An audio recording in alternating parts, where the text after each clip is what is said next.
Gimana nih kabarnya Elohimers? Luar biasa enggak? Oke, hari ini kita mau ibadah, kita mau ditemani oleh pastor yang luar biasa dan tentunya hari ini pasti akan menjadi hari yang spesial dan super memberkati tentunya buat Elohimers. Ini udah kedengeran belum suaranya Yolanda? Kalau belum kedengeran, sudah dengar belum? Hai, buat kamu yang ngeliat Zoom ini, udah sudah, terima kasih Kakak Francisca. Boleh dong yang masih di sini lambaikan tanganmu, say hai gitu. Ya semangat dong. Dan tentunya jangan lupa nih ya, Yolanda melihat ini ada 51 orang yang bergabung di Zoom ini. Dan tentunya Yolanda tahu nih kalau EYC Pro sama GC kalau digabung itu kan pasti wah luar biasa gitu ya. Jadi teman-teman yang sudah ada di sini ya, sudah join di Zoom ini, jangan lupa ingetin teman-teman care-nya, ingetin saudaranya, ingetin semuanya buat join di Zoom ini. Karena di sini bakal memberkati banget loh firman-Nya, oke? Jangan lupa kasih tahu, jangan sampai telat nih buat masuk ke Zoom, oke? Dan kali ini nih buat Elohimers nih kalau tahu, oh iya kan ada lomba Easter for Me Challenge ya. Ayo siapa nih yang ikutan nih Elohimers nih? Easter for Me Challenge hari ini bakal diumumin loh, jadi jangan sampai kalau Elohimers udah ikutan terus gak nontonin ibadah kali ini, nggak join ibadah kali ini sayang banget. Jadi wajib ya buat datang ibadah kali ini. Kalau gitu sebelum kita mengawali ibadah kali ini, kita akan mengawalinya dengan doa. Maka dari itu saya undang Kakak Aldo untuk mengawalinya dengan doa. Ya, thank you Yol. Shalom teman-teman Elohimers dimanapun berada. Wah, mana suaranya EYC Pro, bisa lambaikan tangannya teman-teman EYC Pro yang ada di rumah. Wah, ada Oki, ada Evi, ada Yusa, ada Lili, juga teman-teman yang lain, juga teman-teman EYC, mana suaranya? Yang di belakang layar mana suaranya? Asik. Woo! Oke, nah teman-teman sebelum kita mulai, kita akan doa dulu. Mari sama-sama kita berdoa. Tuhan, kami mengucap syukur buat malam hari yang luar biasa ini, buat acara yang luar biasa ini. Tuhan, kami percaya Engkau hadir buat setiap kami, baik yang ada di rumah maupun di tempat ini. Tuhan, kami minta bahwa Engkau mengurapi setiap kami yang terlibat di dalam pelayanan Tuhan, bahkan semuanya ya yang melakukan pelayanan ini Tuhan, Engkau berkati satu persatu. Bahkan acara ini dari awal pertengahan hingga akhirnya boleh jadi acara yang luar biasa sehingga kami yang ada di rumah maupun tempat ini pasti diberkati. Urapi juga hambamu, Pastor Garen juga Tuhan yang akan menyampaikan kebenaran firman-Mu. Biarlah Engkau pakai mulut lidah bibirnya supaya menyatakan kebenaran-Mu secara luar biasa buat setiap kami. Bahkan setiap kami yang hadir pun pasti diberkati. Untuk memulai acara ini hanya di dalam satu nama dan semua kita yang ada di rumah bisa katakan amin. Tuhan Yesus memberkati, selamat beribadah. Shalom Elohimers, haleluya. Shalom Elohimers. Coba yang di Zoom boleh raise your hand, kan ada tuh raise your hand di, oh puji Tuhan malam ini kita mau memuji nama Tuhan, kita mau memperingati pengorbanan yang Yesus telah lakukan di atas kayu salib. Kita mau merayakan kemenangan yang Dia berikan di dalam kehidupan kita. Amin. Mari Elohimers kita bersama-sama pada malam hari ini menyatakan kasih-Nya, menyatakan kebaikannya di dalam kehidupan kita. Bahwa Tuhan Yesus sungguh nyata kehidupan di dalam kita. Amin. Haleluya. Terima kasih Tuhan untuk kasih-Mu. Lewat pengorbanan-Mu Yesus di atas kayu salib. Haleluya. Seindahnya pelangi, secerahnya mentari, namun Kau yang terindah. Haleluya Yesus, hanya Kau yang termegah walau badai menghadang.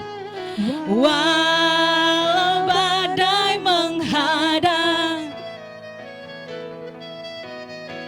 dan bumi pun bergoncang, Kau yang setia Tuhan. Nah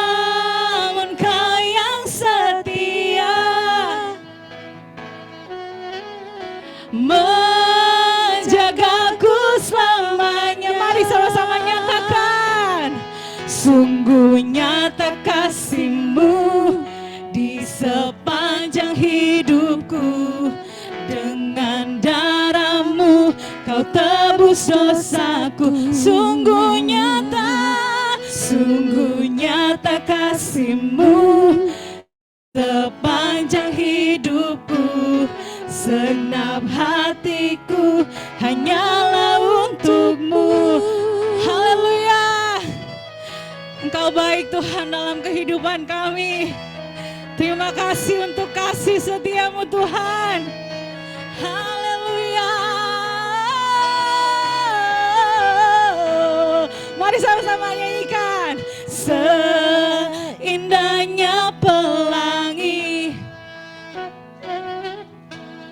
secerahnya mentari, Kau yang terindah di dalam hidup kami. Namun Kau yang terindah,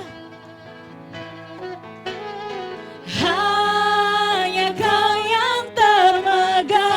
Walau badai menghadang, walau badai menghadang, haleluya. Dan bumi pun bergoncang, Kau yang setia Tuhan. Namun Kau yang setia, menjagaku selamanya. Sungguh nyata kasih-Mu di sepanjang hidupku. Dengan darah-Mu Kau tebus dosaku. Sungguh nyata kasih-Mu di sepanjang hidupku. Segenap hatiku hanyalah untuk-Mu. Sungguh nyata kasih-Mu di sepanjang hidupku. Dengan darah-Mu Kau tebus dosa. Terima kasih untuk pengorbanan-Mu Tuhan. Sungguh nyata kasih-Mu di sepanjang hidupku. Segenap hatiku hanyalah, sebab Engkau baik dalam hidup kami. Dia sungguh baik, Dia sangat baik. Yesus, Dia baik bagi. Engkau baik Tuhan. Dia sungguh baik, Dia sangat baik. Yesus, Dia baik. Mari nyatakan kebaikan Tuhan. Dia sungguh baik, Dia sangat baik. Yesus, Dia baik bagiku. Oh, Dia sungguh baik, Dia sangat baik. Yesus, Dia baik. But He is so good to you.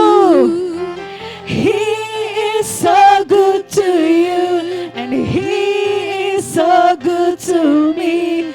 Jesus, He's so good to you and me. Yes, Lord, He is so good to you. He is so good to me. Jesus, He's so good to you and me. Jesus, He's so good to you. He's so good to me. He's so good to you and me. Haleluya, haleluya. Yesus baik dalam kehidupan kita. Amin, amin, haleluya.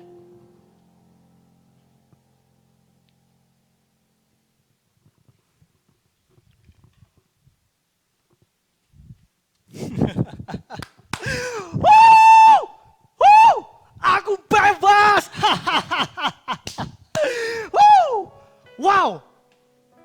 gak menyangka ini. Benar-benar aku gak habis pikir.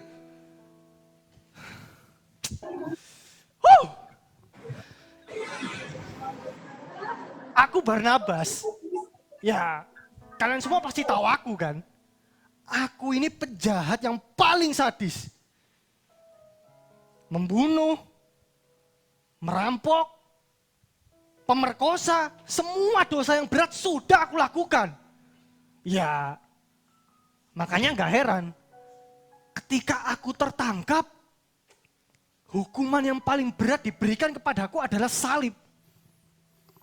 Ya, salib. Bayangkan, paku-paku besar tajam yang menancap masuk ke dalam telapak tangan dan kakiku, yang digantung dan diregangkan sampai akhirnya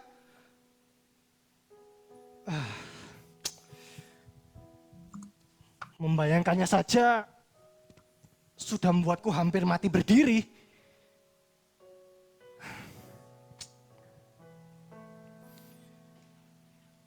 Baru tadi pagi, aku bertemu dengannya. Yesus, yang katanya raja orang Yahudi itu. Ya, aku melihat dia nyaris tidak mengenali wajahnya loh.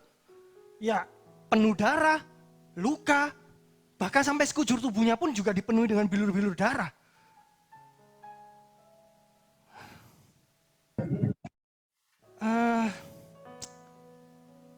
Ironisnya, aku sama sekali tidak melihat dia itu seperti aku, sedikit pun. Ya aku tidak tahu apa yang telah diperbuatnya, tapi sepertinya mustahil lah orang seperti dia melakukan sesuatu yang seperti sudah aku lakukan ini.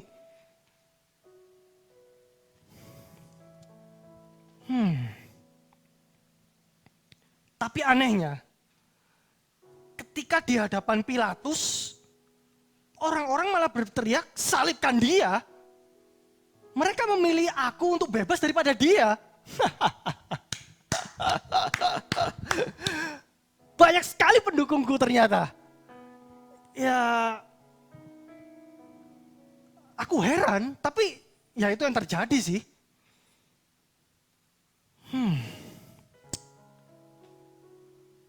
Aku tidak mengenal siapa Yesus ini. Dan aku juga nggak tahu bagaimana bisa dia menghentikan aku di atas kayu salib itu. Dia menghentikan aku di atas kayu salib.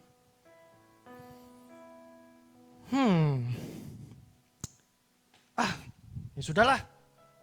Yang jelas kan aku udah bebas ya. Aku bebas. Aku bebas.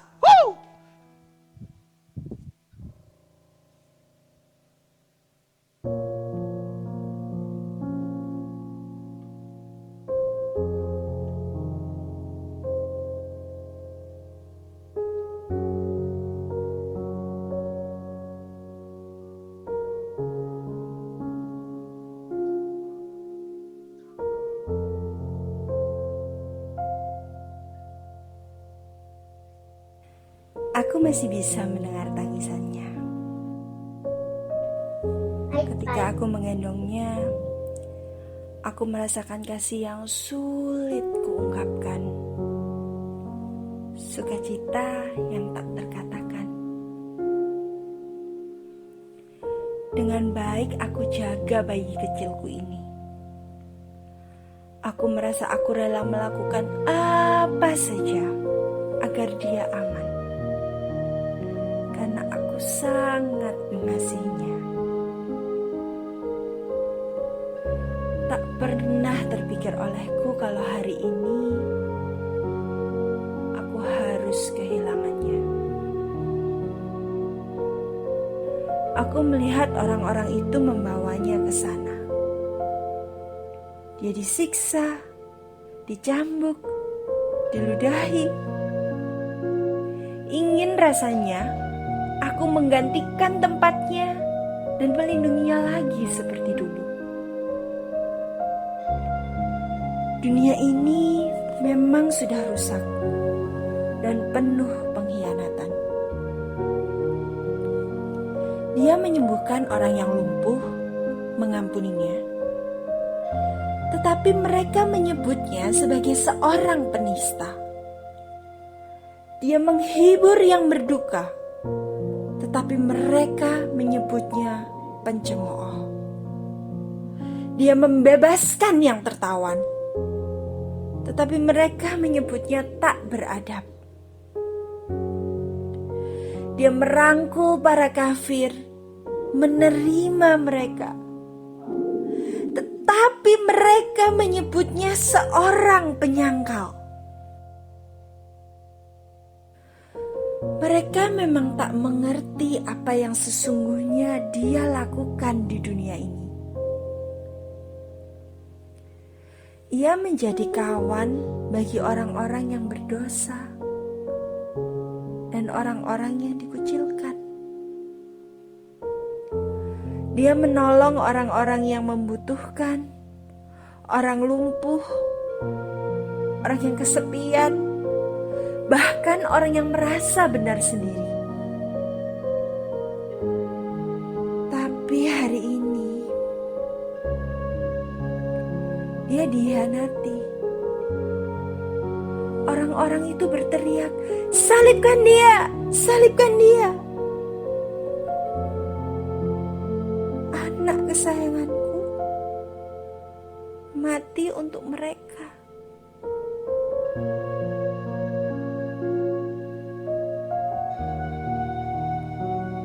Banyak orang mengatakan dia bukan pribadi yang penuh dengan kasih.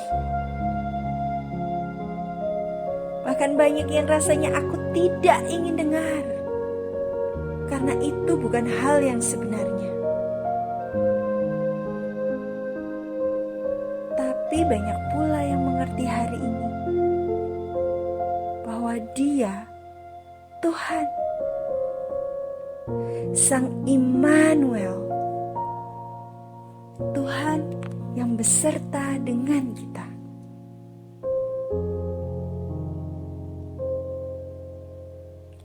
Sang Immanuel itu benar-benar pernah bersamaku, dibentuk dalam rahimku. Tangan yang menyembuhkan, yang memberi makan 5.000 orang. Tangan yang dipaku di salib itu pernah benar-benar tumbuh di rahimku.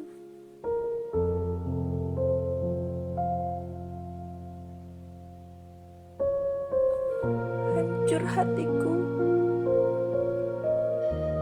karena aku melahirkannya. Tapi saat ini Ia sedang membayar harga untuk dosa-dosa kita, dosaku dan dosamu.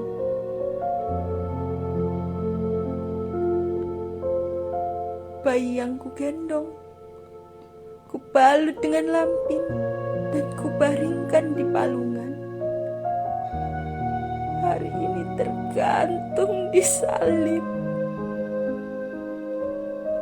Anakku, aku sangat kehilanganmu.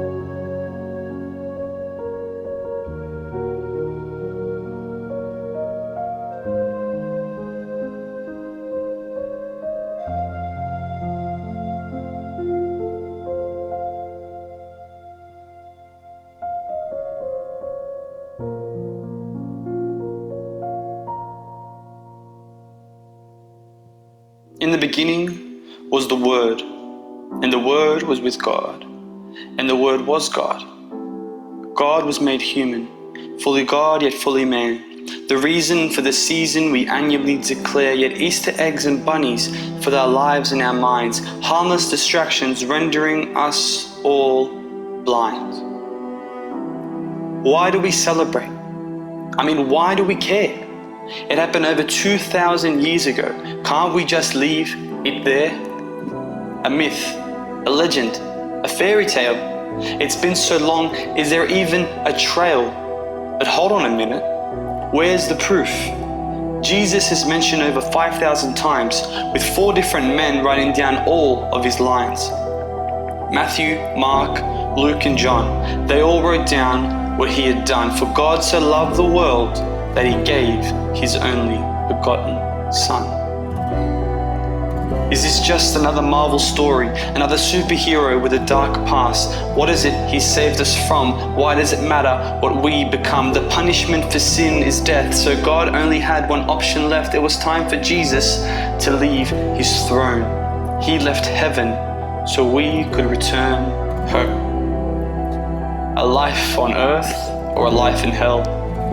Hated, betrayed, and crucified. That Jesus, he had nowhere to hide. 12 disciples, yet none were loyal. Thomas the doubter, Judas the snake, Peter the denier, yet even more heartbreak. A life of hurt and a life of pain. That is all that Jesus had to gain, for the love he had for you and me was the reason he died for all humanity. So now you see what is real love. It is not when your God is up high above, but really when he comes down to you and goes through all that you have been through. For God so loved the world that he gave his only begotten Son, that whoever believes in him shall not perish, but have eternal life.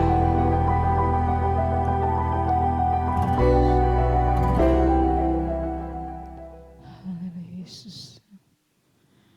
Thank you, Jesus. Thank you, Lord. Thank you, Jesus, for what you've done to us. Thank you for the cross that saved our life. Thank you for giving us the freedom to live. Thank you for giving us a future to live. And we know, God, and we know it is because you love us. You were hanging on that cross. It's our cross. You were thinking of us when you're hanging on that cross. You are so worthy, God. You're so worthy to be praised. You are so worthy. Thank you, Jesus.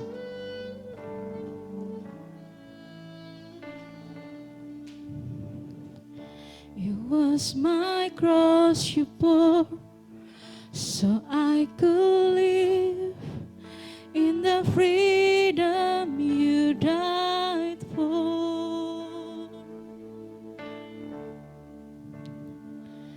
And now my life is yours, and now we'll sing of your goodness forevermore.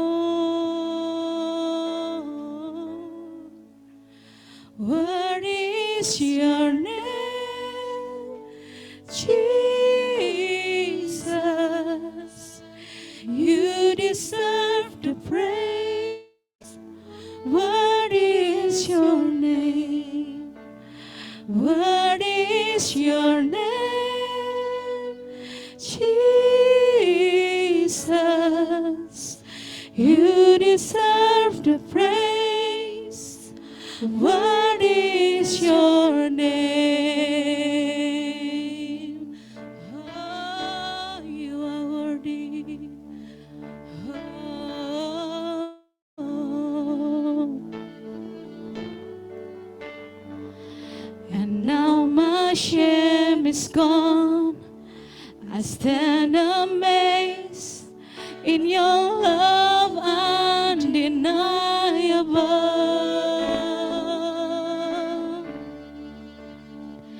Your grace goes on, and I will sing of your goodness forevermore. What is your name, Jesus?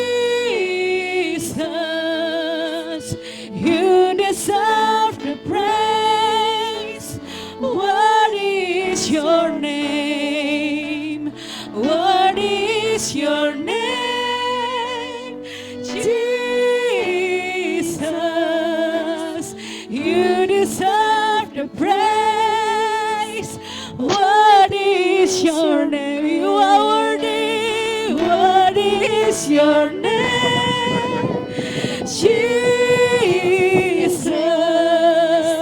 You deserve the praise. Worthy is your name. Worthy is your name, Jesus. You deserve the praise. Worthy is your name.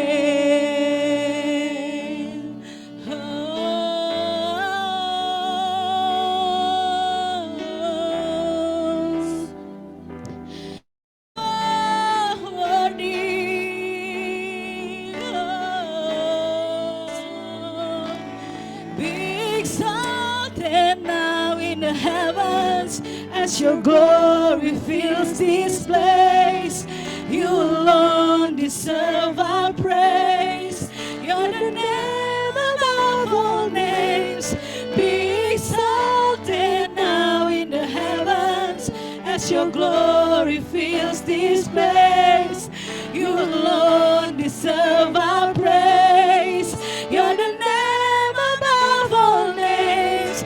Be exalted now in the heavens as your glory fills this place. You alone deserve our praise. You're the name above all names. Be exalted now in the heavens as your glory fills this place.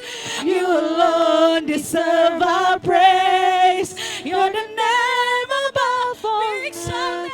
Be exalted now in the heavens as your glory fills this place. You alone deserve our praise. You're the name above all names. Be exalted now in the heavens as your glory fills this place. You alone deserve our praise. You're the name above all names. Be exalted now in the heavens as your glory fills this place. God fills this place. You alone deserve our praise. You're the name above all names. Be exalted now in the heavens as your glory fills this place. You alone deserve our praise. You're the name above all names.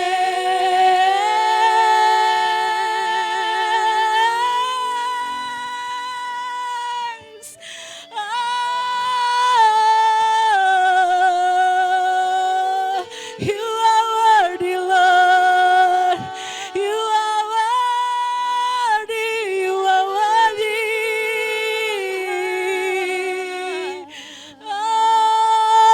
Oh, Jesus.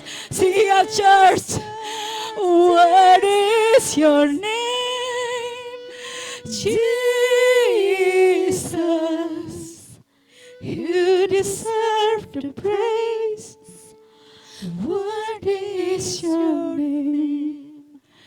What is your name? Jesus. You deserve our praise. You deserve the praise. You deserve our praise. Worthy is your name. Worthy is your name. Jesus. You deserve the praise. Worthy is your name. Worthy is your name. Jesus. You deserve the praise. Worthy is your name.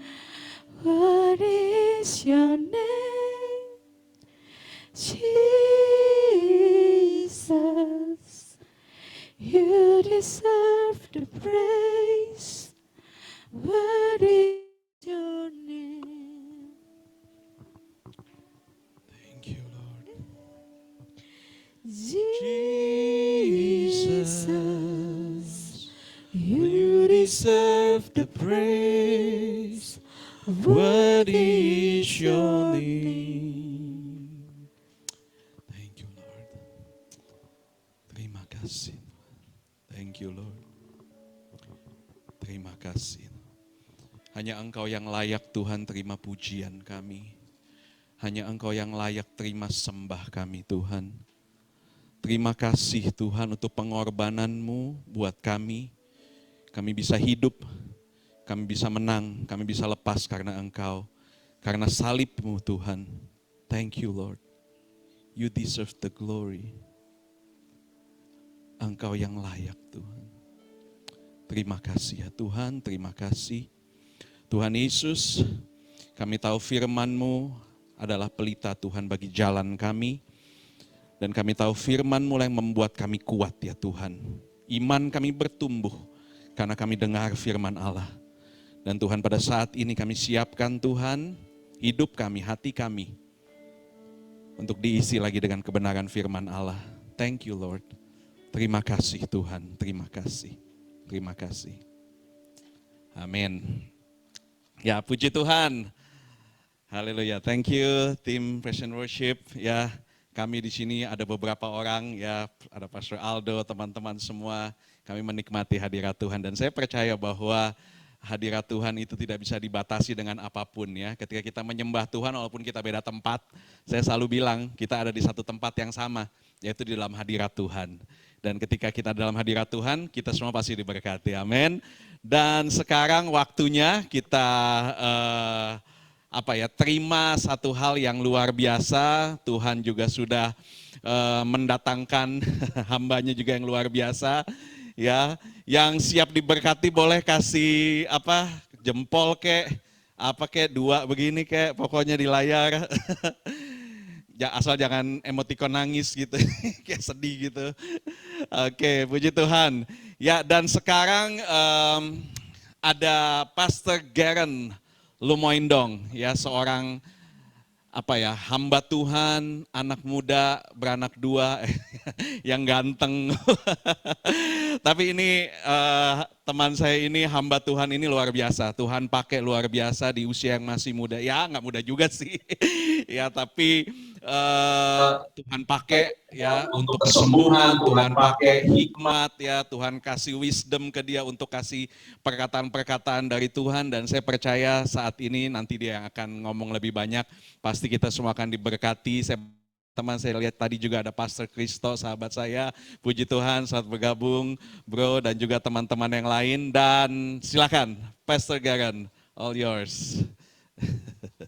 Hallelujah. Thank you, Pastor Aldi, for the introduction.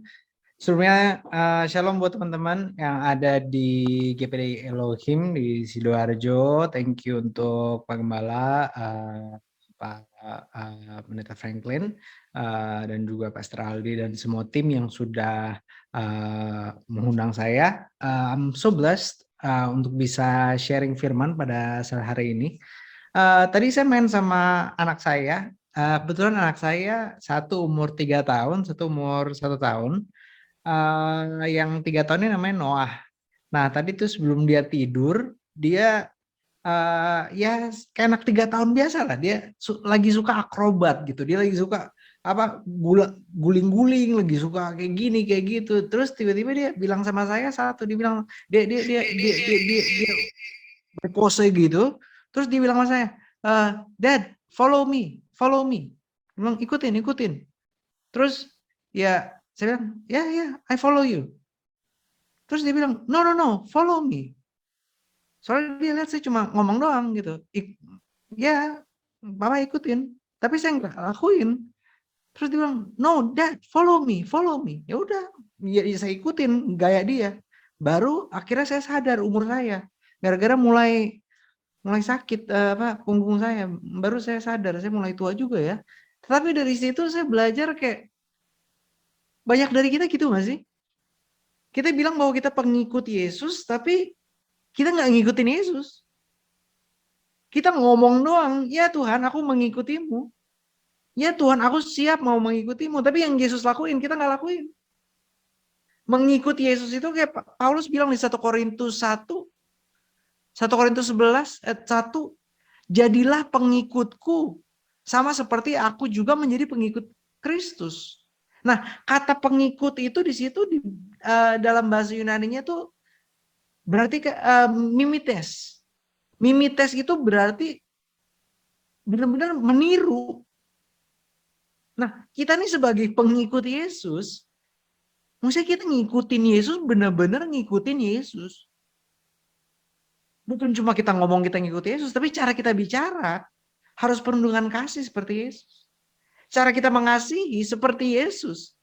Cara kita berkorban seperti Yesus. Nah, hari ini yang kita mau pelajari sama-sama ya. Apa artinya mengikuti Yesus? Dan apa harga yang harus kita bayar? Dan apa tujuannya kita mengikuti Yesus? Karena mungkin buat banyak saudara-saudara sekalian, mengikuti Yesus itu kurang relevan. Karena lah saya nggak pelayanan kok, saya ada di marketplace. Saya pengusaha kok, saya entrepreneur kok, saya ibu rumah tangga kok. Mengikuti Yesus nggak terlalu relevan di situasi saya. Nah, hari ini kita mau sama-sama belajar dari firman Tuhan. Coba kita sama-sama buka di Matius pasal yang ke-8. Matius pasal yang ke-8 ayat 18 sampai ayat yang ke-27.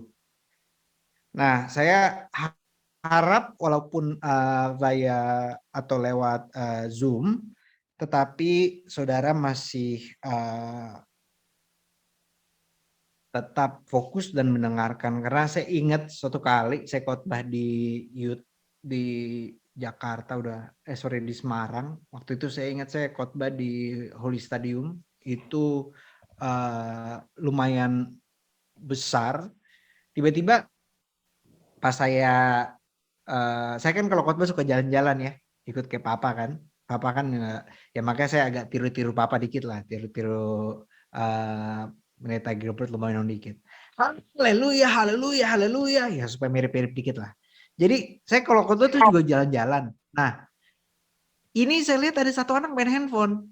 Dan saya nggak apa-apa, orang main handphone tuh nggak apa-apa. Maksudnya kadang mungkin dia nyatet atau mungkin ya mungkin kritik buat saya, khotbah saya mungkin kurang asik atau apa. Makanya nih anak muda dia main handphone. Tapi yang nyakitin saya, pas saya lihat, dia lihat Instagram, dia lagi nonton khotbah orang. Itu namanya sakit nggak berdarah, coba. Saya khotbah depan muka, dia malah nonton khotbah orang, itu sakit nggak berdarah. Itu saya nggak akan lupa seumur hidup saya. Jadi hopefully walaupun via Zoom kita tetap bisa fokus ya. Karena saya nggak akan khotbah lama-lama nih, supaya saudara nggak terbuai dengan apa yang ada di Netflix atau apa yang ada di TV sekarang. Oke, coba kita lihat sama-sama di Matius pasal yang ke-8 ayat yang 18. Kita mau bahas sama-sama ayat per ayat sampai ayat yang ke-27.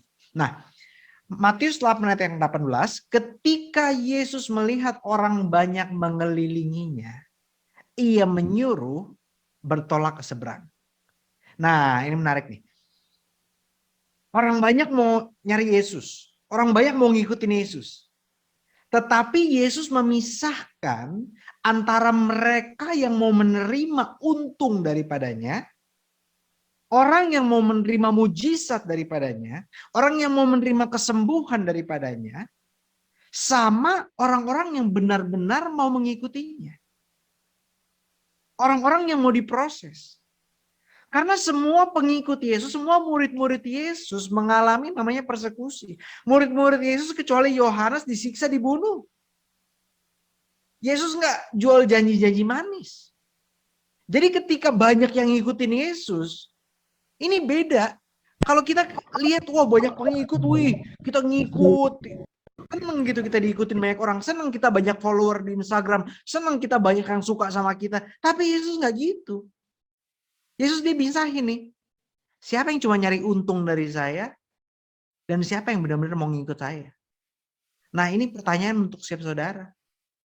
Apakah kita benar-benar ke gereja, melayani, beribadah, cuma untuk mau menerima sesuatu dari Tuhan, mau menerima berkat, atau takut masuk neraka, atau betul-betul kita mau diproses, kita mau dipakai Tuhan. Kita bilang, Tuhan saya siap ninggalin apapun, saya siap mengikutimu. Walaupun saya harus kehilangan persahabatan, walaupun saya harus kehilangan pertemanan, saya siap mengikutimu. Nah, saya lihat justru banyak orang Di gereja zaman sekarang tuh setengah-setengah. Setengah-setengahnya gini loh, kalau dijadiin lagu ya, kalau dijadiin lagu nih ya, ini imajinasi saya nih. Kalau dijadiin lagu tuh setengah-setengahnya kira-kira lagunya kayak gini nih. Nih kalau saya kan anak Jakarta Selatan ya, Jaksel ya. Jadi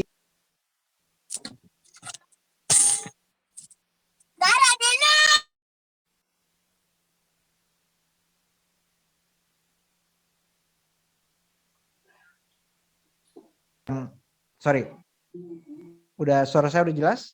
Oke. Saya kan anak Jaksel ya. Jadi kalau di Jakarta Selatan tuh lagu-lagunya agak gaul-gaul. Nah, mungkin saudara tahu lagu ini. Tapi kalau zaman sekarang tuh orang ikut Tuhan setengah-setengah. Kalau dijadiin lagu kira-kira gini nih.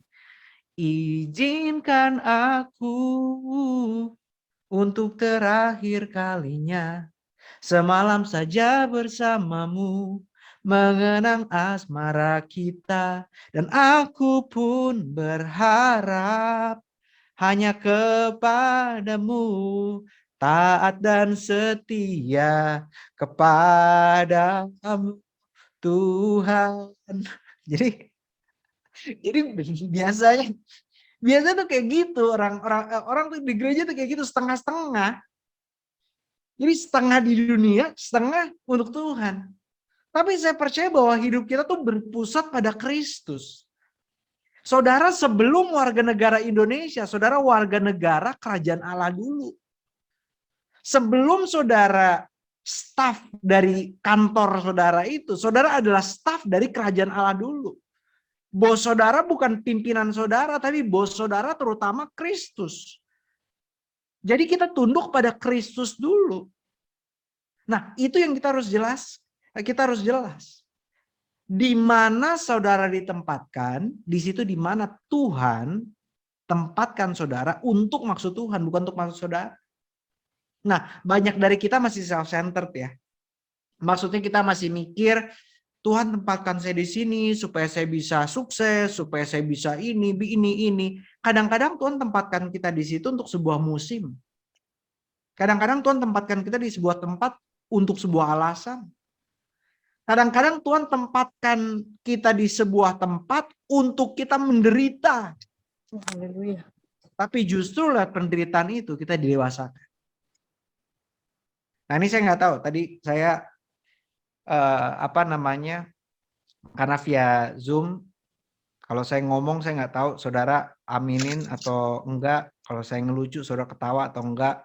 Tapi dengan iman aja saya yakin saya lucu dan pesan ini memberkati. Nah, kita lihat ayat yang 19. Lalu datang seorang ahli Taurat. Ini menarik nih, ini menarik. Lalu datanglah seorang ahli Taurat dan berkata kepada Guru, aku akan mengikut engkau kemana saja kau pergi. Wih, ini yang ngomong bukan orang sembarangan, yang ngomong ahli Taurat. Apa artinya? Ahli Taurat ini ada sebuah geng. Jadi waktu itu ada geng Farisi, Saduki, ahli Taurat, Eseni, dan Zelot, dan sebagainya. Nah, ahli Taurat ini berani diasingkan oleh rekan-rekannya dengan berkata, dengan lantangnya, aku siap mengikut engkau kemana saja. Jadi dia bilang, saya siap nih mengikuti jalannya engkau kemana saja. Namun Yesus tahu bahwa ahli Taurat itu nggak siap untuk bayar harga. Nggak siap untuk menderita. Nggak siap untuk kehilangan kenyamanannya. Nah, pertanyaan saya satu. Apakah gaya hidup kita sekarang ini, gimana cara saudara komunikasi sama istri atau suami? Gimana cara saudara beretika dalam etos saudara dalam bekerja, atau cara berpacaran saudara ini, apakah itu karena takut Tuhan atau takut manusia? Kadang-kadang gaya hidup kita itu bukan karena kita takut Tuhan, tapi karena kita takut manusia. Kita takut dibilang, lu terlalu fanatik. Kita takut dibilang, lu terlalu lebay, lu terlalu rohani. Kita takut sama teman-teman kita diasingkan. Jangan sampai loh, jangan sampai kita lebih takut manusia daripada kita takut sama Tuhan. Ini kita orang percaya ya, kalau hari Minggu, wah kita kalau nyanyi, nyembah, gampang banget kata, oh Tuhan kami siap mengikuti Engkau, oh kami siap, oh sampai bisa nangis-nangis, sampai bisa, doa aja kayaknya rohani banget gitu. Allah yang maha kuasa, kami datang bersujud di kakimu, wih. Tapi Senin sampai Sabtunya kemana bro? Minggunya memang ngomong gitu. Tapi Senin sampai Sabtunya cara engkau bicara sama istrimu gimana Pak? Senin sampai Sabtunya Bu, engkau ngomong sama suamimu gimana? Senin sampai Sabtunya engkau berpacaran gimana? Senin sampai Sabtunya engkau kerja gimana? Jangan sampai orang Kristen dikenal kalau kerja tuh nggak bener. Terlambat datang kantor, deadline nggak beres.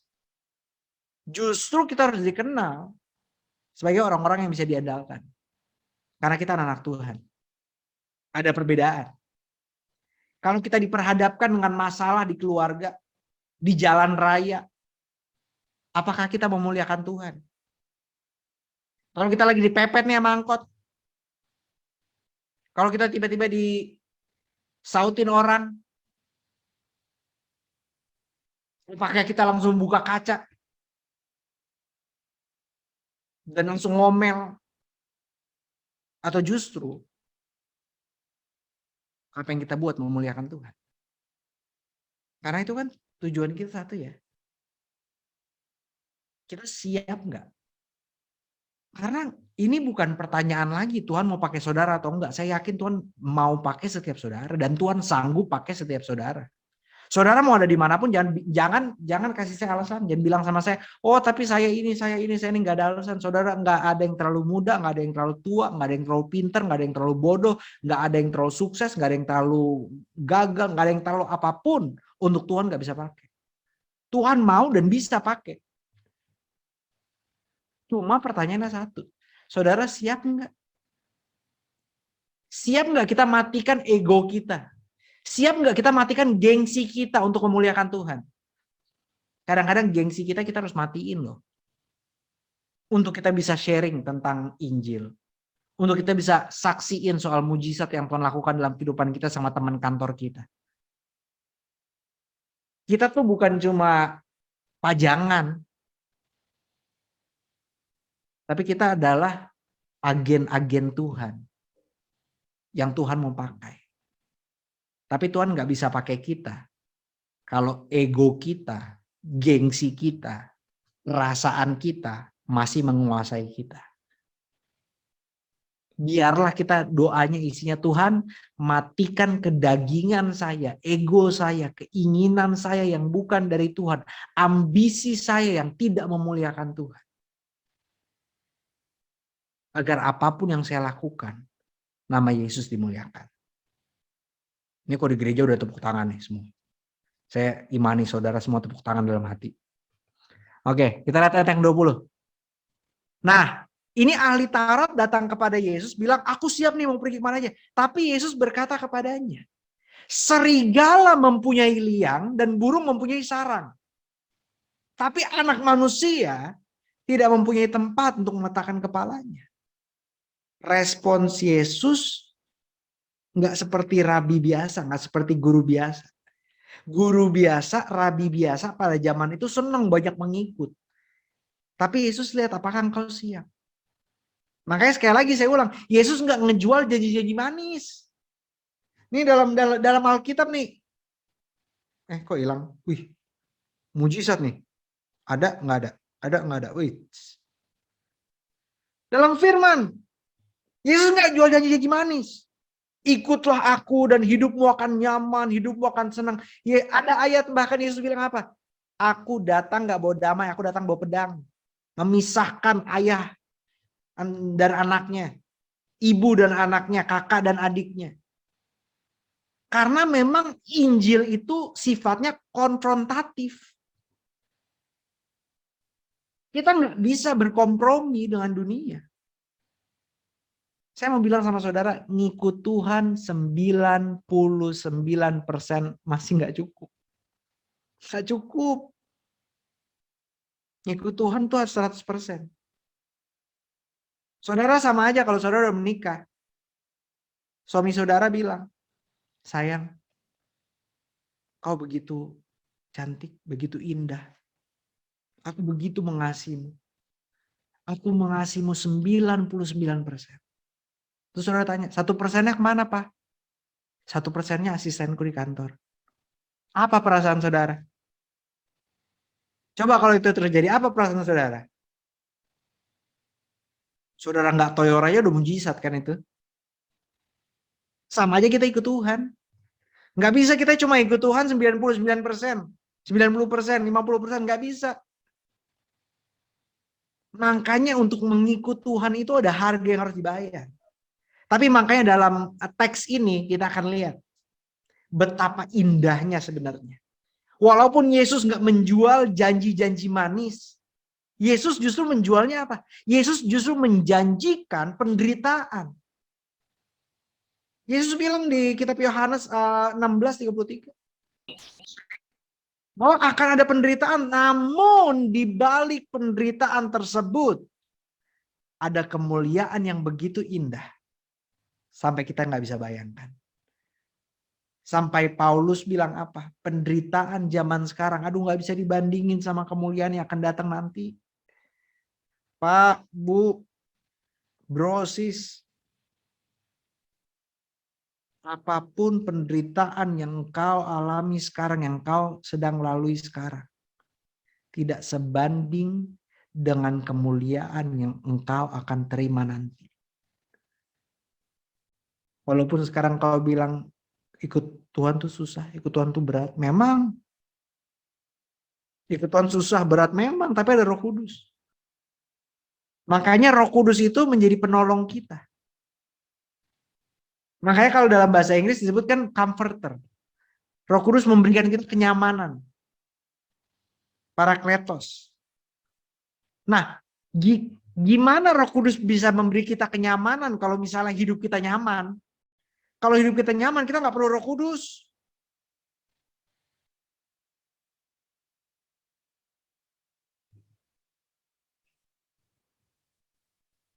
Banyak orang mau diberkati dengan proyek miliaran. Wih, siapa yang nggak nolak coba? Kalau saudara dikasih proyek 3 miliar, 5 miliar, siapa yang nggak nolak? Tapi saya mau tanya sama saudara. Kalau sekarang saudara perpuluhan aja mikir 2 kali.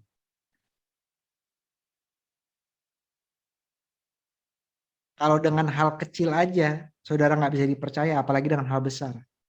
Makanya saya selalu bilang gini, lebih gampang perpuluhan kalau gaji kita 50 juta, lebih gampang kita perpuluhan kalau gaji kita 5 juta atau kalau gaji kita 5M. Kalau gaji kita 5 juta, perpuluhan berapa? 500.000. Berat nggak? Ya mungkin agak berat ya. 500.000 ya lumayan lah, bisa beli apa, tapi ya bisalah buat gereja. Berpuluhan. Tapi kalau misalnya saudara gajinya, kalau gaji saudara 5M, proyek saudara 5M, perpuluhannya berapa? Enggak, bukan 500.000. Enggak, bukan. Beda. Kalau saudara dapat proyek 5M, perpuluhannya berapa? 500 juta. Berat nggak tuh coba? Kalau saudara perpuluhan aja nggak setia dalam hal kecil, gimana Tuhan mau percayakan hal yang besar coba? Karena lebih banyak atau lebih besar tanggung jawab kita. Lebih besar kepercayaan yang Tuhan berikan. Lebih tinggi posisi atau jabatan kita. Lebih berat juga pengorbanannya. Kita mau Tuhan buat mujizat. Tapi apakah kita siap melayani Tuhan? Apakah kita siap bersaksi? Apakah kita siap menginjil? Apakah kita siap mengorbankan waktu, tenaga, materi untuk memuliakan Tuhan? Jangan sampai kita maunya menerima doang, tapi kita banyak alasan. Aduh ini, aduh itu. Nah, lihat ke ayat yang 21 sekarang. Ini nih. Seorang lain, kita lihat ayat 21 sampai ayat 22. Seorang lain yaitu salah seorang murid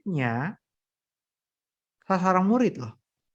Berkata kepada Yesus, Tuhan izinkanlah aku pergi dahulu menguburkan ayahku. Tapi Yesus berkata kepadanya, ikutlah aku dan biarlah orang-orang mati menguburkan orang-orang mati mereka. Nah, konteks pada zaman itu bukan berarti ayahnya udah mati. Tetapi konteks pada zaman itu ayahnya kemungkinan besar masih hidup. Tetapi dalam tradisi Yahudi, anak laki-laki harus menguburkan ayahnya dalam waktu 24 jam ketika ayahnya meninggal. Dan setelah itu ada upacara perkabungan yang harus dilakukan yang bisa makan waktu kira-kira lebih dari 1 minggu. Nah, pertanyaannya satu. Alasan apa yang ada pada kita sekarang sampai kita nggak melayani Tuhan? Alasan apa yang ada dalam otak kita sekarang untuk kita nggak menginjil? Alasan apa yang ada pada kita sekarang untuk kita nggak mengasihi istri kita seharusnya, mengasihi suami kita seharusnya, hidup kudus sesuai dengan firman Tuhan? Alasan apa kita sekarang untuk setiap pagi nggak baca Alkitab? Alasan apa yang kita buat sekarang? Dan sekarang, apakah kita lebih mementingkan tradisi, kebiasaan, kenyamanan kita, habit kita, lebih daripada mengikuti Yesus? Contohnya gampang deh satu. Pagi-pagi bangun tidur. Yang pertama yang saudara pegang apa? Apakah yang pertama saudara pegang handphone? Buat cek WhatsApp, buat cek Instagram, buat cek email, buat cek kerjaan? Apakah yang pertama yang saudara pegang adalah Alkitab? Apakah saudara mulai hari saudara dengan firman? Atau saudara mulai dulu dengan hal-hal duniawi? Gampang cara tahunya, cara ngukurnya gampang. Pagi-pagi apa dulu yang saudara pegang? Malam-malam apa yang saudara terakhir pegang? Apakah malam-malam terakhir yang saudara pegang adalah WhatsApp saudara atau adalah firman Tuhan?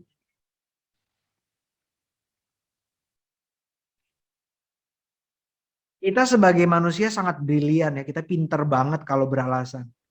Kenapa belum melayani, kenapa belum mulai baca Alkitab, kenapa belum mulai ikut komsel, kenapa belum belajar Alkitab, kenapa belum ini, belum ini. Tapi sekali lagi, apa yang menjadi prioritas utama kita? Apakah kita dipakai Tuhan atau kita lagi pakai Tuhan sekarang? Kita dipakai Tuhan berarti God is in control.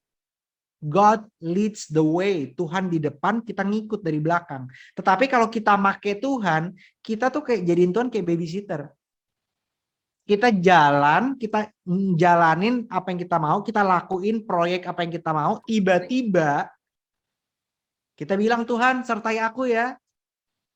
Jadi Tuhan cuma kayak babysitter ngikutin kita gitu. Nah ini pertanyaan penting kita tanya. Apakah karir kita, mimpi kita, cita-cita kita lebih penting daripada kehendak dan maksud Allah dalam kehidupan kita? Apakah saudara sekarang sedang menghidupi mimpi dan kemauan saudara? Atau yang kau hidupi adalah kehendak Tuhan? Oke, sekarang coba kita lihat ke ayat selanjutnya yang 23. Lalu Yesus naik ke dalam perahu dan murid-muridnya pun mengikutinya. Nah, Yesus naik ke dalam perahu dan murid-muridnya mengikutinya. Mengikuti Yesus nggak gampang. Mengikuti Yesus nggak gampang. Tetapi ketika kita mengikut Yesus, kita memiliki kepastian bahwa kalau kita mengikut Yesus, hidup kita di tangannya. Saudara tahu nggak?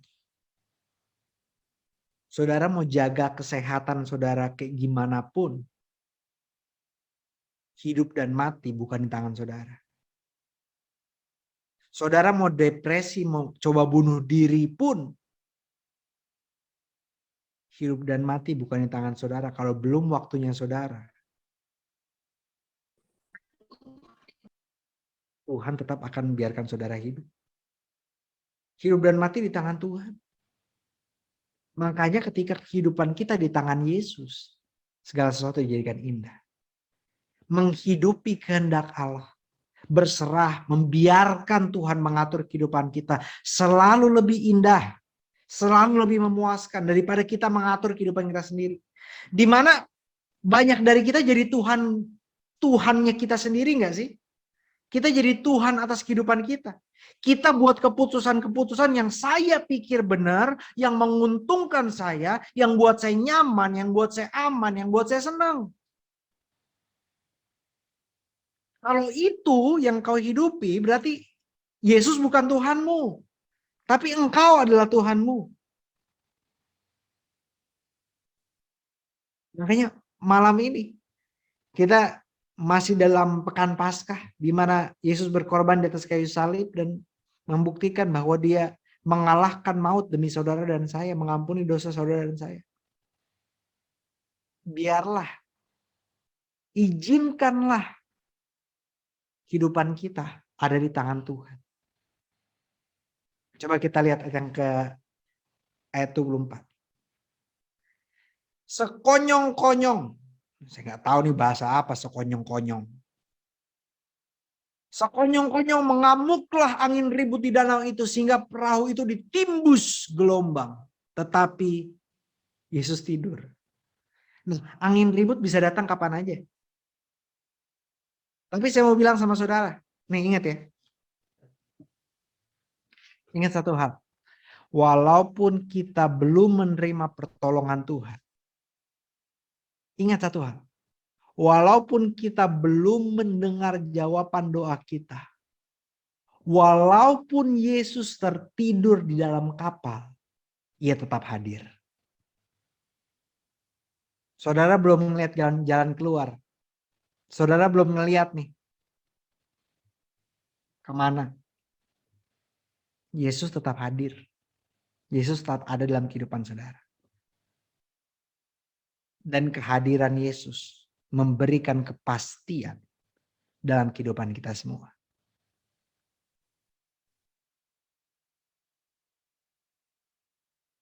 Mungkin ada saudara di sini yang belum diberikan keturunan sama Tuhan. Atau saudara belum mendapat pekerjaan. Atau saudara belum mendapatkan pasangan teman hidup. Tapi asal saudara setia mengikut Yesus, Ia selalu hadir. Dan di mana Yesus hadir kita bisa tenang karena kita tahu angin ribut yang masalah besar untuk murid-murid. Ini sepertinya sesuatu yang mengancam nyawa mereka. Dengan satu kata. Melalui cuma satu orang aja. Yang Tuhan akan kirim. Melalui satu pintu aja yang Tuhan sanggup buka. Melalui satu mujizat saja yang Tuhan bisa lakukan.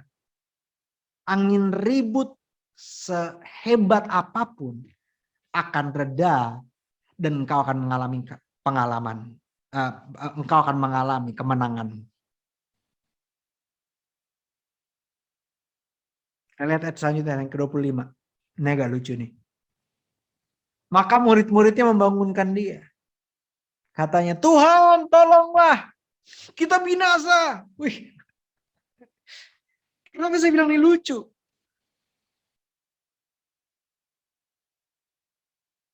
Yesus pencipta. Dia yang menciptakan alam dunia. Dia yang menciptakan alam semesta. Dengan firman. Terus murid-murid percaya Yesus itu anak Allah. Percaya Yesus itu Mesias. Tapi mereka masih bisa mikir bahwa wah, ini sang pencipta bisa dibunuh oleh ombak, oleh ciptaannya. Kepanikan kita menghadapi masalah. Nih ya, ingat satu hal ya. Kepanikan kita menghadapi masalah adalah tanda kita belum sepenuhnya beriman dan berserah pada Tuhan. Sebagai manusia, normal panik. Normal. Tapi kita bukan manusia biasa. Ada yang nyerang saya. Anda berdoa buat mujizat, berdoa buat kesembuhan. Emang Anda Tuhan? Saya jawab gampang. Saya anaknya, mau apa lo? Itu bukan Tuhan. Tapi kita anaknya. Artinya apa kita anaknya Tuhan? Kita dijaga sama Bapak kita. Amin. Coba lihat ayat 26. Ia berkata kepada mereka. Yesus justru ngomel, marah malah. Ini lagi ombak besar, Yesus malah ngomel ke mereka. Ia berkata kepada mereka, mengapa kamu takut? Kamu yang kurang percaya. Lalu bangunlah Yesus menghardik angin dan danau itu.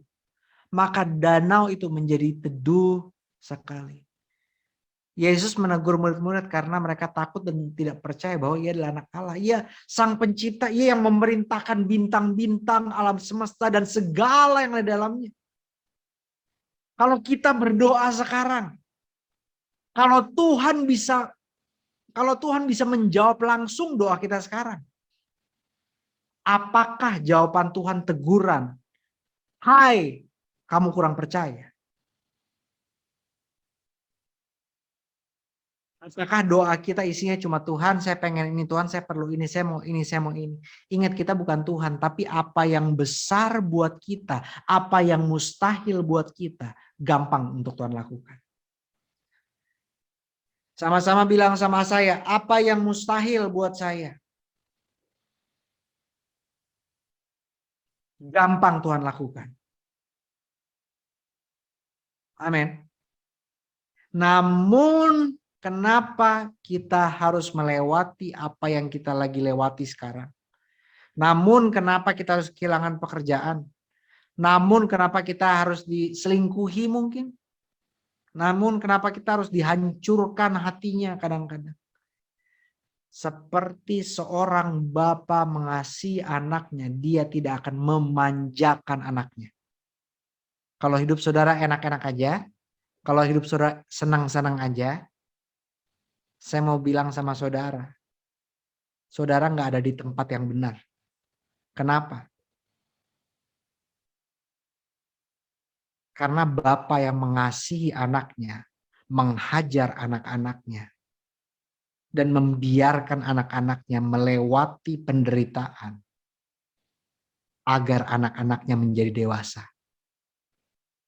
Saya mau tanya sama saudara, enakan sekolah, enakan kuliah, atau tiduran doang di rumah, nonton Netflix harian, scrolling Instagram seharian? Enakan main Instagram seharian, nonton seharian. Tapi saudara yang orang tua, kenapa saudara biarkan anak saudara sekolah? Kadang-kadang anak saudara bilang, Ma nggak mau sekolah. Ma susah, Ma teman-teman kayak gini, Ma ini gini, Ma apa ini gini. Tapi tetap kita sekolahkan mereka, kenapa? Karena kita mau mereka menjadi dewasa. Begitu juga Tuhan mau kita dewasa dalam iman dan bergantung penuh padanya. Ingat, satu kata dari Yesus membawa keteduhan di tengah-tengah angin ribut. Dan Yesus menegur murid-muridnya karena kecewa. Mereka nggak sadar-sadar bahwa Allah pencipta alam semesta bersama-sama dengan mereka. Jangan sampai Tuhan lihat saudara sekarang kecewa. Karena saudara nggak sadar bahwa Allah pencipta alam semesta tinggal dalam saudara. Kalau Tuhan lihat cara hidup kita, cara kita bicara sama pasangan kita, anak kita, sama bawahan kita di kantor. Cara kita berperilaku kepada orang kita nggak suka. Kira-kira Tuhan akan kecewa atau akan bangga kira-kira? Apakah kita hidup dengan keyakinan penuh bahwa Allah beserta kita? Atau kita masih nggak sadar bahwa ada Tuhan yang bersama-sama dengan kita selalu? Yang terakhir, coba kita lihat yang 27. Saya undang pemain musik maju ke depan. Wih, biasanya kalau ibadah kan gitu kan. Yang terakhir, saya undang pemain musik maju ke depan. Ini saya undang main musik standby, atau saya undang siapapun yang PIC-nya standby. Dan heranlah orang-orang itu. Katanya, ini orang apa dia ini? Sehingga angin dan danau pun taat kepadanya. Kembali kita ke awal ya, yang kita lihat ya. Mereka yang hanya bicara, tuh, oh saya siap mengikut Engkau Tuhan. Tuhan biarkan saya nguburkan ayah saya dulu. Mereka banyak alasan untuk mengikut Yesus. Mereka yang tidak siap mengikut Yesus tidak menyaksikan mujizat yang begitu luar biasa ini. Kalau saudara nggak siap ngikut dari awal, saudara nggak akan lihat mujizat yang luar biasa. Itu ahli Taurat itu sama orang yang beralasan nguburin ayahnya. Mereka nggak lihat mujizat yang luar biasa di mana Yesus dengan satu kata membuat angin dan danau itu taat. Kalau saudara nggak siap hidup dan mati buat Tuhan, kalau saudara nggak siap korban untuk Tuhan, saudara juga nggak akan siap mengalami mujizat, terobosan, dan kemenangan yang Tuhan sanggup lakukan. Tapi kalau saudara siap membayar harga, saudara siap hidup dan mati buat Tuhan, saudara siap bayar harga, berarti saudara juga siap melihat kemenangan yang gilang gemilang yang Tuhan akan sediakan bagi setiap saudara. Tujuan Tuhan adalah cuma satu, agar kita dapat mengalaminya dan menyaksikan keindahan karya dan perjalanan hidup yang Tuhan sudah sediakan bagi kita. Tujuan Tuhan dan kehendak Tuhan selalu yang terbaik. Terbaik bukan berarti yang tergampang atau ternyaman loh. Terbaik bukan berarti yang tergampang dan ternyaman. Tujuan hidup kita ya. Ini dari Westminster Catechism nomor 1 ya. Tujuan hidup manusia adalah untuk memuliakan Allah dan menikmati Allah selamanya. Dan untuk penutup saya catat demikian. Ikut Tuhan tidak gampang dan tidak nyaman. Namun ikut Tuhan begitu nikmat. Saya sempat tinggal di Gatot Subroto. Kalau saudara tahu Jakarta, Gatot Subroto tuh di dekat Ben Hill. Di Ben Hill ada satu tempat yang sangat bermakna. Namanya ayam penyet Pak Kumis. Waduh, saudara. Ayam penyet Pak Kumis itu begitu luar biasa.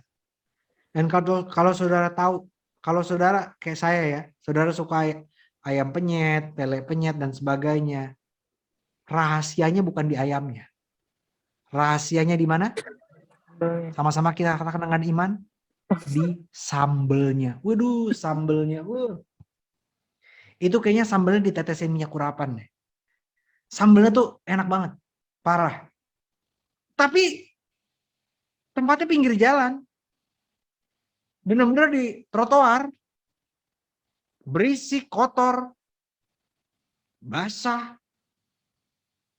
Minyaknya udah bukan hitam lagi. Minyaknya tuh udah kayak warna neraka gitu. Bener-bener kayak udah puluhan tahun gitu minyaknya digunakan.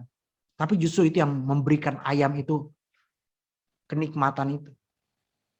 Tempatnya nggak enak. Bu, tapi saya langganan. Seminggu saya hampir 3 kali makan di situ. Dan saya sekali makan tuh bisa ayam 6 potong. Gara-gara enak banget. Walaupun nggak enak tempatnya, walaupun nggak nyaman, walaupun nggak gampang, tetapi begitu nikmat. Sama saudara yang suka naik gunung. Saudara yang suka ke Gunung Bromo atau nanjak gunung apa, nanjaknya tuh nggak enak, berat. Saya pernah ke Israel. Saya ke Israel udah 40 kali kira-kira ya. Saya ke Gunung Sinai udah ya 5 sampai 10 kali, saya lupa. Naiknya tuh berat. Kita harus naik onta dari jam 2 pagi, berapa jam naik onta, sejam atau 2 jam. Terus kita jalan kaki berapa kilometer, lalu naik berapa ratus anak tangga. Tapi pas sampai di atas, begitu nikmat. Perjalanan atau situasi bisa nggak nyaman. Tetapi saya mau bilang sama saudara, mungkin perjalanan atau kehidupan saudara, situasi saudara lagi nggak nyaman sekarang. Tetapi saya mau bilang sama saudara, ketika saudara menemukan, mengalami Tuhan dengan sepenuhnya, kenikmatan mengalami Tuhan itu tidak dapat tergantikan oleh apapun juga. Boleh kita tutup mata kita, tundukkan kepala kita. Izinkan saya berdoa untuk setiap saudara. Tuhan, hamba berdoa untuk setiap jemaat Tuhan yang terkasih ini. Tuhan lihat setiap tantangan yang mereka sedang hadapi. Tuhan lihat setiap hal yang sedang mereka gumuli. Mau itu suami istri atau mereka dalam pekerjaan, mereka dalam kuliah, dimanapun mereka berada, Tuhan lihat situasi mereka. Kami berdoa Tuhan akan menyatakan penyertaan Tuhan yang luar biasa yang dahsyat. Mereka akan lihat bahwa di tengah-tengah badai sekalipun Yesus hadir dan kehadiran Yesus tidak digantikan oleh apapun juga. Kami berdoa bahwa setiap dari jemaat Tuhan akan mengalami Tuhan dan merasakan nikmatnya, indahnya berjalan dengan Tuhan. Tidak selamanya gampang, tidak selamanya nyaman. Tetapi selalu memuaskan jiwa kita. Karena Roh Kudus hadir dalam kita. Hamba berdoa bagi tim, bagi semua pelayan Tuhan di EYC ini. Untuk setiap Elohimers. Hamba berdoa dari gembala, dari staf pengembalaan. Setiap hamba-hamba Tuhan di GPDI Elohim ini. Tuhan berikan hikmat, Tuhan berikan semangat yang begitu luar biasa. Akan ada kegerakan rohani yang besar. Karena passion dan kecintaan mereka, kasih mereka terhadap Engkau. Hamba berdoa Tuhan terus dewasakan iman kami. Agar mata kami tidak selalu tertuju kepada sekitar kami, situasi kami, masalah kami. Tapi mata kami selalu tertuju kepada Kristus. Walaupun kami belum mendengar jawaban doa kami. Tapi kami yakin hidup kami di tangan Tuhan adalah yang terbaik. Hamba bersyukur untuk setiap jemaat Tuhan. Hamba berdoa mujizat terjadi. Mereka yang belum punya keturunan, Tuhan berikan keturunan. Mereka yang belum punya pekerjaan, dalam beberapa minggu ke depan ini, 2-3 minggu ke depan ini, saya lihat ada seorang perempuan muda yang baru dikeluarkan dari pekerjaannya 1-2 bulan belakangan. Engkau akan dapat pekerjaan dalam 2-3 minggu ke depan. Gajinya akan lebih besar bahkan. Saya lihat ada seorang bapak yang sedang bergumul. Saya nggak usah sebut pergumulannya apa. Tapi bapak tahu sekarang saya lagi ngomong sama bapak. Pak, jangan sampai segala sesuatu yang Tuhan sudah berikan di tanganmu, Tuhan ambil. Bereskan segala sesuatu dengan Tuhan itu. Kalau hatimu bersih, tanganmu bersih, Tuhan akan berkati pekerjaanmu. Tuhan akan berkati tanganmu. Hamba berdoa agar semua tim, semua yang melayani di GPDI Elohim ini, Tuhan sertai, Tuhan urapi. Dan Tuhan selalu tingkatkan lebih dan lebih lagi atas pengenalan kepadamu yang begitu indah. Di dalam nama Yesus hamba berdoa. Amin, amin, amin. Haleluya. Back to you, Pastor Aldi.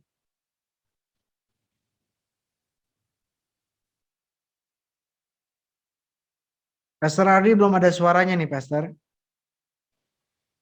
Ya, sudah ada suara? Oh, Puji sudah ada Tuhan. sekarang. Tadi mungkin soundman-nya rebah. Ya, tunggu sebentar, aku matiin dulu deh. Saya yakin semua diberkati ya dengan apa yang saya sendiri sangat diberkati. Satu hal dari sekian banyak rema yang saya dapatkan secara pribadi, mungkin ketika tadi dalam kisah itu ya, ada angin ribut ya, murid-murid panik gitu ya, gimana nih. Yesusnya ada, tapi mungkin dia lagi tidur, ya lagi tiduran lah, lagi tidur. Artinya walaupun kita sedang alami satu hal yang sepertinya angin ribut, tapi Yesus tuh tetap ada gitu. Jadi itu yang membuat kita tuh nggak takut. Thank you banget Pastor Garen. Ya saya tadi lupa kenalin, tapi semua udah tahu lah ya ini anaknya siapa gitu ya. Hamba Tuhan yang juga menjadi idola saya dari dulu waktu saya masih kecil dulu tuh ya.